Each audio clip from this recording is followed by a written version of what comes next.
Imagine an artist who can switch your emotions on and off like the light in a room. One beam, and you suddenly feel anxiety, hope, or fear. That's exactly how Baroque works. Baroque is the art of impact.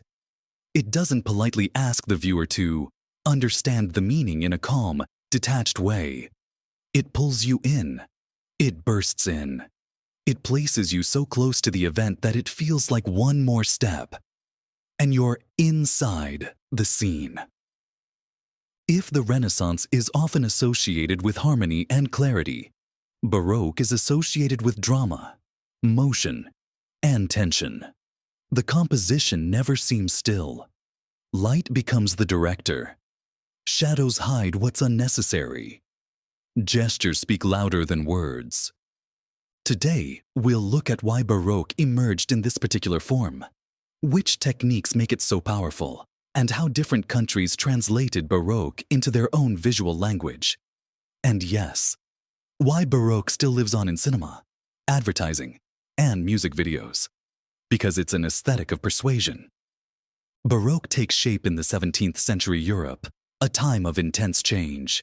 It's an era of major conflicts, religious tension, and struggles for influence, but also a period of growing cities, court culture, and grand commissions. In a world like that, art is rarely neutral. It needs force. It needs an effect strong enough to convince, to astonish, to stay in memory. That's why Baroque speaks directly to the body. You feel the light, the depth, the movement, as if it isn't an image, but an event.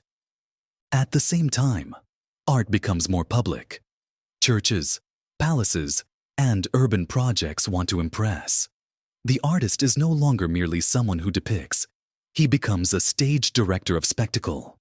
There's a word often used when speaking about Baroque: affect, a powerful emotional state, fear, ecstasy, pity, tension, awe. Baroque loves these states and knows how to turn them on. How does it do that? First, composition.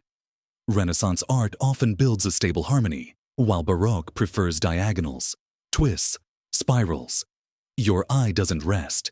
It moves across the scene along a trajectory, almost physically. Second, gesture. Baroque amplifies gesture. A hand points, a body leans, a face turns toward the light. It's theatrical, not in the sense of being artificial, but in the sense of being intensely expressive. Third, proximity to the viewer. Baroque loves the close-up. Compressed space, dramatic foreshortening, daring angles, as if the action is happening right at the edge of the stage. Baroque's main weapon is chiaroscuro. Light doesn't simply illuminate objects. It chooses what you will see and what will remain a secret. That is the directorial power of light. Sometimes the contrast is pushed to the extreme. The scene nearly drowns in darkness, and only faces and hands flare up in a beam. This approach is often called tenebrism. It heightens tension. Darkness becomes the unknown. Light becomes a strike of attention. Another crucial tool is materiality. Baroque loves texture.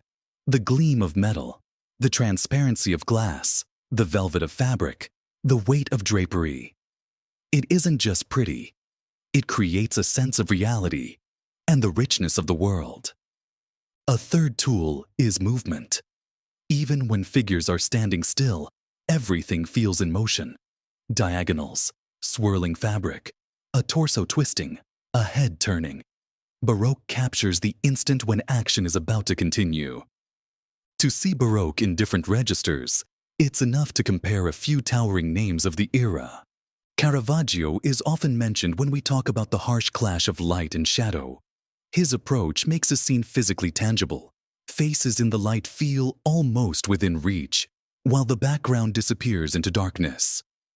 The effect is psychological. You see the essential, and you must imagine the rest, which makes the experience even more intense. Bernini is the emblem of Baroque sculpture and the movement of form.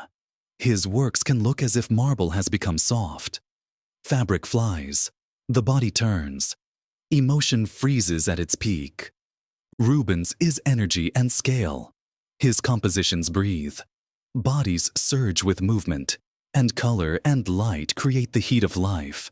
Velázquez often feels more restrained in outward effects, yet astonishingly precise in psychology and presence. And if we talk about symbolic masterpieces, Baroque is easy to recognize by how it treats the viewer. You're not simply looking, you're taking part. Baroque isn't the same everywhere. Italy is often associated with vivid drama of light and the dynamism of form. Flanders, with energy and physicality. Spain, with a powerful role of light and a more austere atmosphere. Northern regions may speak more quietly, but they still hold tension through psychology and material presence. Over time, Baroque evolves into lighter forms. The drama can soften, decoration becomes more prominent, and that leads into Rococo. The emotion changes. Less tragedy, more elegance and play. Baroque is art that makes the viewer a participant. Light as director, composition as motion, texture as proof of reality, emotion as the goal. If you want, next week we can do Rococo versus Baroque, a truly beautiful comparison. Write in the comments, what grips you more in Baroque? Light, emotion, or scale? And subscribe. Every week, a new topic.